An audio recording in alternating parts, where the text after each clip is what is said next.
Hello students, पर combination के next video में अपन बात करते हैं कुछ एक और प्रॉपर्टीज और कुछ एक और फॉर्मूलाज की। देखिएगा जरा, अगर ये कहा जाए कि P1 ऑब्जेक्ट्स हैं वो आइडेंटिकल हैं, एक जैसे से हैं, आइडेंटिकल ऑफ वन काइंड बोल सकता हूं मैं। P2 ऑब्जेक्ट्स जो हैं वो हैं आइडेंटिकल ऑफ सेकंड काइंड। ऐसे ही P3 जो है वो आइडेंटिकल हैं थर्ड काइंड। और ऐसे करते करते Pr ऑब्जेक्ट्स जो हैं वो आइडेंटिकल हैं rth काइंड के। P1 ऑब्जेक्ट्स एक जैसे से हैं, P2 ऑब्जेक्ट्स एक जैसे से हैं, P3 ऑब्जेक्ट्स एक जैसे से हैं, और ऐसे करते करते Pr ऑब्जेक्ट जो है वो एक जैसे से हैं। अब बात यह है कि इनमें से जीरो और जीरो से ज्यादा, जीरो और मोर ऑब्जेक्ट्स को सिलेक्ट करने के नंबर ऑफ वेज कितने हैं? नंबर ऑफ वेज कितने किसके? कि जीरो और। अब इनमें से मैं कहूंगा कि नंबर ऑफ वेज सेलेक्टिंग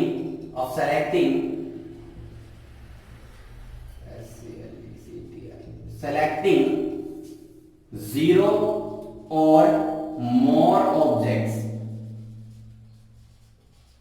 मतलब ये हुआ कि इनमें से P1 एक जैसे है, P2 एक जैसे, P3 एक जैसे, Pr एक जैसे, इनमें से जीरो और मोर, जीरो या जीरो से मतलब कोई भी नहीं या फिर उससे कोई भी ज्यादा, मतलब एक दो तीन कितने भी ऑब्जेक्ट्स को सेलेक्ट करने के नंबर ऑफ वेज कितने होंगे वो देखिएगा जरा।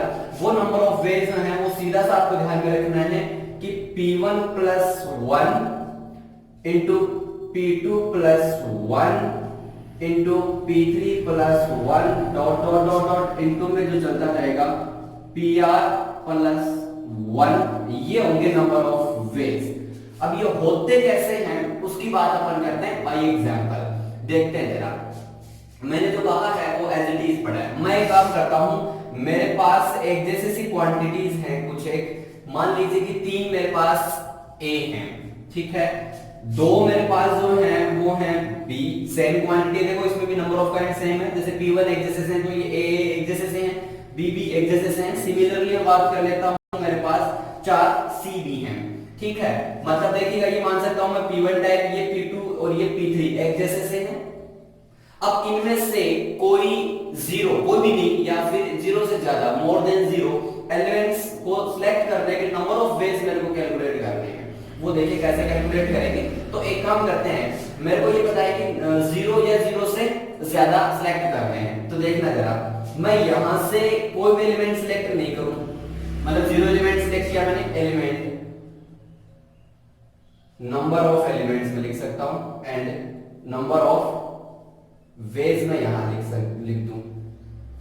तो नंबर ऑफ एलिमेंट में अगर जीरो ले लूं तो जीरो लेने के कितने वेज हैं? ऑब्वियसली एक वे होगा भाई, एक ही वे होगा। जीरो कितने तरीकों से? एक तरीकों से, कोई मैं नहीं लूं तो कितने तरीके होंगे? एक तरीका। नंबर ऑफ एलिमेंट अगर मैं यहां से एक एलिमेंट लूं तो उसके कितने तरीके हैं? देखो तीनों सेम क्वांटिटी है, अगर ये वाला है तो ये वाला तो ये वाला, तो तीनों बात एक ही होगी, तो एक ही तरीका यहां होगा। तो यहां कितने तरीके होंगे? यहां भी एक तरीका होगा, नंबर ऑफ वेज एक होंगे। सिमिलरली अगर मैं दो एलिमेंट लेने जाऊं तो भी कितने वे होंगे? वही एक सिंगल वे होगा। ऐसे अगर मैं तीनों को सिलेक्ट करूं नंबर ऑफ वे, तो यहां भी कितना वे होगा? एक ही वे होगा, ठीक बात है। तो यहां से मैं एक काम कर सकता हूं, मैं इसको इस जो जीरो वाला पार्ट था उसको तो मैं 1 यहां एज इट इज लिख देता हूं प्लस, और ये जो तीन क्वांटिटी थी जो इन तीनों को सिलेक्ट, कोई एक दो या तीन, मोर देन जीरो सिलेक्ट करने के तरीके को टोटल मैं यहां ठीक इस तरीके से मैं इनको एक बार लिख रहा हूं। अरे मैं 4 भी लिख सकता हूं, मेरे पास 4 नहीं लिख रहा। देखना, अब मैं एक काम करूंगा कि सिमिलरली इन दो में से भी मैं कोई एलिमेंट जो चूज करूं, जीरो और मोर देन, तो जीरो इसमें से मैं कितने तरीके से, तो वही बात है नंबर ऑफ एलिमेंट जो है मैं यहां, अगर मैं एक नंबर ऑफ एलिमेंट लूं, सिर्फ पहले लूं जीरो, इसकी बात कर रहा हूं मैं, एक जीरो एलिमेंट ले सकता हूं, कितने तरीके हैं उसके भी?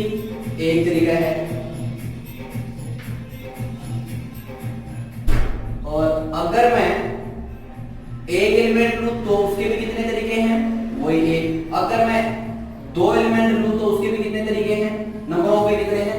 Single one. अब देखिएगा जरा, जब मैंने इसमें से जीरो एलिमेंट सिलेक्ट किया तो उसका नंबर 1 है, तो उसके साथ मैं बी के कितने तरीके से एलिमेंट्स यूज कर सकता हूं? 0 1 और 2, मतलब एक एक एक करके टोटल वेज सिलेक्ट कर सकता हूं। सिमिलरली अगर मैं इसमें से हाँ तो देखिएगा जरा, अगर मैं यहाँ से एक एलिमेंट लेता हूँ और यहाँ से उसकी जो नंबर ऑफ वे होंगे वो एक हो गए, तो यहाँ इस नंबर ऑफ वे के अकॉर्डिंगली यहाँ से मैं ये तीनों पॉसिबिलिटीज ले सकता हूँ। तो मेरे पास अगेन तीन पॉसिबिलिटीज होंगी, 1 1 एंड 1। सिमिलरली यहाँ पे मेरे पास तीन पॉसिबिलिटीज होंगी और ऐसे ही यहाँ पे मेरे पास तीन पॉसिबिलिटीज होंगी, वही एक एक एक एक एक एक करके। अब देखना बात, अगर मैं यहाँ बात करूं कि इसकी बात करूं, इसके साथ अगर ये तीन पॉसिबिलिटी है, मैं पहले बात करूं इसके साथ एक पॉसिबिलिटी है, लेकिन इसके साथ इसकी कितनी पॉसिबिलिटी हो सकती है वो देखना जरा। यहाँ इसके साथ 0 में ले सकता हूँ, 1 ले सकता हूँ, 2 एलिमेंट ले सकता हूँ, 3 एलिमेंट ले सकता हूँ, 4 अलग, सबका एक एक तरीका होगा, इसका भी एक, इसका भी एक और इसका भी एक। तो यहाँ जो पॉसिबिलिटी होगी वो कितनी, 5।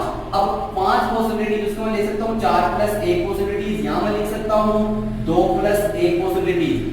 देखना हरे के साथ, पहले के साथ इसकी 2 प्लस 1 थी, इसकी 4 प्लस 1, तो पहले के साथ कितनी हो गई, 1 यहाँ पॉसिबिलिटी, 3 यहाँ और 5 यहाँ। सिमिलरली ये की ये पॉसिबिलिटी इसके साथ चलेगी, ये की ये पॉसिबिलिटी इसके साथ चलेगी। तो देखना जरा बात ये है कि एक्चुअल में नंबर ऑफ जो एलिमेंट्स हैं वो कैसे सिलेक्ट होंगे। देखना मैं यहाँ मेरे पास कितने वेज थे, 3 प्लस 1, तो मैं यहाँ से 3 प्लस 1 लिख सकता हूँ। या फिर एक काम करते हैं, पहले इसको फॉर्मुलाइज ना करके पहले एक काम करते हैं, यहां से देखिए मेरे पास कितनी पॉसिबिलिटीज हुई, 1 2 3 4, तो यहां से मेरे पास 4 पॉसिबिलिटीज हुई। फिर 4 हर एक के साथ इसकी कितनी कितनी पॉसिबिलिटीज हैं, 3 3, तो एक के साथ 3, फिर दूसरे के साथ 3, तो ऐसे चारों में इसके साथ कितनी पॉसिबिलिटीज आएंगी, 3 पॉसिबिलिटीज। अगेन देखना जरा, अगर मैं यहाँ की बात करूं इसके साथ कितनी कितनी पॉसिबिलिटीज है इसकी, 5, तो मैं कहूंगा इसके साथ पहले के साथ कितनी 5 पॉसिबिलिटीज, दूसरे के साथ कितनी 5, और तीसरे के साथ भी कितनी 5, तो ऐसे कितनी पॉसिबिलिटीज इसकी हो जाएंगी 5 यहाँ अगेन इनटू। अब देखते हैं आगे, तो ये वैल्यू कितनी हो गई, 5 के 20 दिए 7, 60 वैल्यूज हो गई। अब देखते हैं इसको अपने इस फॉर्मूले के अकॉर्डिंग सेटअप करते हैं। ये बात समझ में आई होगी, जैसे मैं एक्सप्लेन कर रहा हूँ कि एक के साथ ये 3, फिर इसके साथ और 5 आ गए, तो हर एक के साथ वो पॉसिबिलिटी चलती रहेगी। इसके एक के साथ वही 3 इंटू 5, फिर इसके साथ 3 इंटू 5, फिर इसके साथ 3 इंटू 5, ऐसे 4 टाइम, तो 4 इंटू 3 इंटू 5 पॉसिबिलिटी होगी। अब इसको अपन सेट करेंगे इस फॉर्मूले के अकॉर्डिंग। तो P1 अपने पास था कितना, फॉर्मूले के अकॉर्डिंग P1 की वैल्यू कितनी है 3, तो 3 प्लस 1 लिख दूंगा मैं। फिर P2 की वैल्यू कितनी है 2, तो मैं इसको लिख दूंगा 2 प्लस 1 नंबर ऑफ वेज मेरे पास है। ये 1 किस लिए आ रहा है आपको समझ में आ गया होगा कि कोई भी एलिमेंट चूज नहीं किया जाए। सिमिलरली अब मैं इसकी बात करूं तो P3 जो है मेरे पास कितनी है 4, तो 4 प्लस 1 मैं कहूं तो वही बात होगी 4 3 5 is equal to 60। I think ये आपको फॉर्मूला तो आपको ध्यान में रखना है कि P1 P2 P3 ऐसे अलग अलग एक एक जैसे एलिमेंट्स अपने पास हो, तो उनमें से 0 और मोर ऑब्जेक्ट्स को लेकर के कितने वेज बन सकते हैं वो इस तरीके से आप याद रख सकते हैं।